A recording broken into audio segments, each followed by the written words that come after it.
കൊല്ലംകാരി റിൻസി അല്പം വായനയും അല്പം വിവരമൊക്കെ ഉള്ള കുട്ടിയാണ്.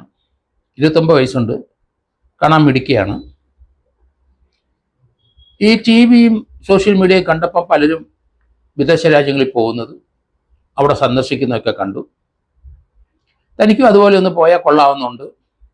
പക്ഷെ പണമില്ല, സാമ്പത്തികമില്ല. പലരും വിദേശ രാജ്യങ്ങളിലൊക്കെ പോയി വരുന്ന കഥകൾ സോഷ്യൽ മീഡിയയിൽ കൂടെ പറയുന്നു, പത്രങ്ങളിൽ കാണുന്നു, ടി വിയിൽ പറയുന്നു. ഏതായാലും 1-2 വിദേശ രാജ്യങ്ങളൊക്കെ സന്ദർശിച്ചാൽ കൊള്ളാവുന്ന ഒരു ആഗ്രഹം മനസ്സിൽ. താൻ കൊല്ലം വിട്ടെങ്ങും പോയിട്ടില്ല, അല്ലെങ്കിൽ കേരളം വിട്ടെങ്ങും പോയിട്ടില്ല. എന്തായാലും ഈ ആലോചന മനസ്സിൽ വെച്ചപ്പോൾ ഒരു പുതിയ ഐഡിയ തോന്നി. അത് നടപ്പാക്കിയാൽ കൊള്ളാം. എന്നാൽ വിദേശ രാജ്യങ്ങളൊക്കെ ഒന്ന് കറങ്ങാം, അല്പസ്വല്പം പണം ഉണ്ടാക്കാനുള്ള മാർഗം. ബുദ്ധിമതിയാണെങ്കിലും കൃത്രിമ ബുദ്ധിയാണ് മനസ്സിലുള്ളത്. അവിടെ നിന്ന് എറണാകുളം വരെ ഒന്ന് പോകണം. അന്നത്തെ മെയ് 6 പത്രം ഒന്ന് എടുത്തു നോക്കി. കണ്ണുപോയത് ചരമക്കോളത്തിലാണ്. കൊച്ചിയിലെ എളമക്കര പോലീസ് സ്റ്റേഷൻ അതിർത്തി, എളമക്കരയ്ക്കടുത്ത് പുതുക്കലവട്ടത്തെ ഒരു സംസ്കാരം ചടങ്ങ് പത്രത്തിൽ കണ്ടു. സമയം, പള്ളിയിലെ സമയം. അവിടെ പുതുക്കലവട്ടം സ്വദേശിയായ ജെൻസലിൻ്റെ ജ്യേഷ്ഠൻ്റെ മരണമാണ്. അത് ഇന്ന പള്ളിയിലാണ് അതിൻ്റെ അടക്ക്, വിവരങ്ങളൊക്കെ ഉണ്ട്. നേരെ കൊല്ലത്തുനിന്ന് പള്ളിയിലെത്തി. ആ പള്ളിയിലെ അച്ഛന്മാരോടൊക്കെ ചോദിച്ചപ്പം മരണ വീട് കണ്ടുപിടിച്ചു. ബന്ധുക്കൾ ചിലരും വീടറിയാതെ അല്ലെങ്കിൽ അടുപ്പമുള്ളവർ പള്ളിയിലൊക്കെ വന്ന് അന്വേഷിക്കും, ശവടക്കം എപ്പോഴാണ്, ശരി വീട് എവിടെയാണ്. അവിടെ നിന്ന് ഡീറ്റെയിൽസ് കളക്ട് ചെയ്തു. പുതുക്കലവട്ടത്തെ വീട്ടിലെത്തി. അവിടെ ശവസംസ്കാര ചടങ്ങിന് മുമ്പായി മൃതദേഹം വീട്ടിൽ കൊണ്ടുവന്നിട്ടുണ്ട്. വീട്ടിലെല്ലാവരും ദുഃഖാർത്തരാണ്. നല്ല ആൾക്കൂട്ടം.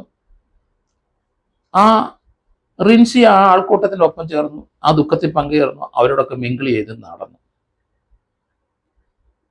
പലരും ഇവരെ കണ്ടു ബന്ധുവാണെന്ന് വിചാരിക്കും. പരസ്പരം ചിലർക്ക് അറിയില്ല, അടുപ്പക്കാരായിരിക്കാം.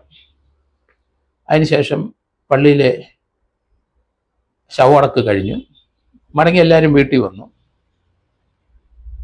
അപ്പം ജെൻസന്റെ ജ്യേഷ്ഠന്റെ ശവടക്കം കഴിഞ്ഞ് വീട്ടിൽ വന്നു കഴിഞ്ഞപ്പം വീട്ടിൽ വെച്ചിരുന്ന 14 പവന്റെ സ്വർണം കാണാതെ പോയി. അത് വലിയ പ്രയാസം ഉണ്ടാക്കി.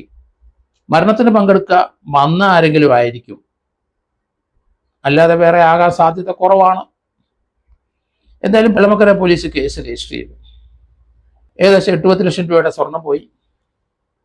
അതിനുശേഷം ഒരു 3 മാസം കഴിഞ്ഞപ്പം പെരുമ്പാവൂരൊരു മോഷണം നടന്നു. പെരുമ്പാവൂര് മോഷണത്തിൽ അവിടെ ഒരു മരണം വീട് തന്നെയാണ്. ആ മരണ വീട്ടിൽ പെരുമ്പാവൂർ കുന്നത്താൽ പൗലോസിൻ്റെ അമ്മയാണ് മരിച്ചത്.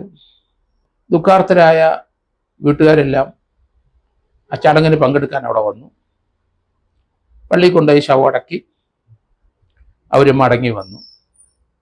പൗലോസിൻ്റെ അമ്മ മരിച്ചപ്പം പൗലോസിൻ്റെ ഒരു സഹോദരൻ്റെ ഭാര്യ അവിടെയുണ്ട്. അവർ വിദേശത്താണെന്ന് എനിക്ക് തോന്നുന്നു.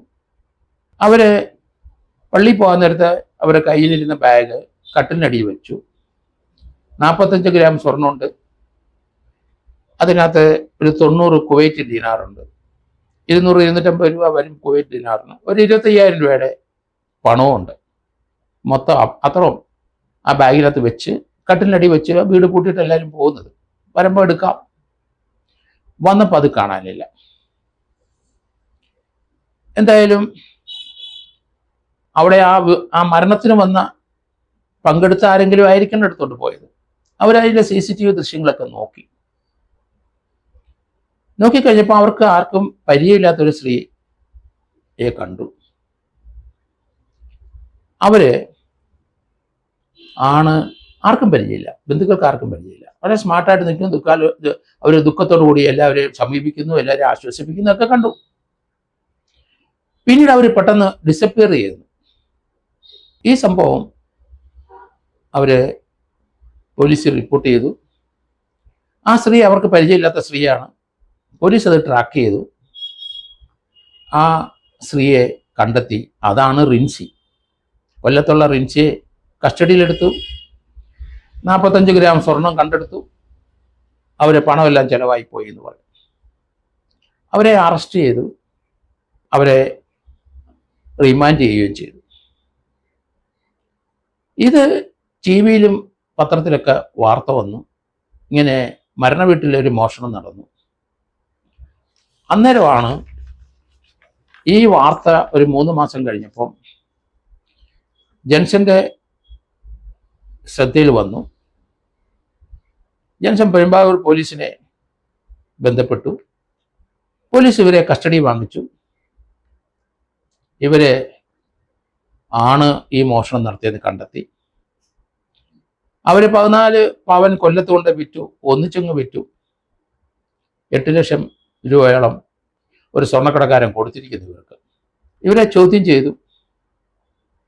അപ്പം ആദ്യത്തെ മോഷണം നടക്കുമ്പം അത് 45 ഗ്രാമേ ഉള്ളൂ. ഇവരെ ചോദ്യം ചെയ്തപ്പോഴാണ് രസകരമായ കഥ വരുന്നത്. ഇവർക്ക് പണമില്ല. വിദേശ രാജ്യങ്ങളൊക്കെ ഒന്ന് കണ്ടാൽ കൊള്ളാം. ജീവിതത്തിൽ നടക്കുമെന്ന് തോന്നുന്നില്ല. അപ്പം ഇങ്ങനെ ഒരു മോഷണം തന്നെ പിടിക്കാൻ കഴിയില്ല എന്നാണ് വിചാരിച്ചത്. അവർ മോഷണം നടത്തി. എളമക്കര പോലീസ് അതിർത്തിയിലെ നല്ല ക്ലാസിക്കായിട്ട് ആ മോഷണം നടത്തി. 14 പവൻ 8 ലക്ഷം രൂപ കിട്ടി. അവർ നേരെ വിദേശത്തെല്ലാം പോയി കറങ്ങി. 3-4 രാജ്യങ്ങളെല്ലാം കണ്ടു. വലിയ സന്തോഷം. ജീവിതത്തിൽ അതൊരു നടക്കാത്ത ആഗ്രഹം നടന്നു. ഇവിടെ വന്നു. ഏതായാലും പണം തീർന്നു. വിദേശ രാജ്യങ്ങളെല്ലാം കണ്ടു മടങ്ങി. നാട്ടിൽ വന്നപ്പോൾ പണമില്ല. അങ്ങനെ വിഷമിച്ചിരുന്നു. ഒന്നുകൂടെ ഒന്ന് പരീക്ഷിച്ചാലോ, ഇത് ആദ്യത്തെ കേസ് പിടിച്ചില്ലല്ലോ. അങ്ങനെയാണ് 2ാമത്തെ കേസിലോട്ട് പോയത്. ഒട്ടും പണമില്ലായിരുന്നു.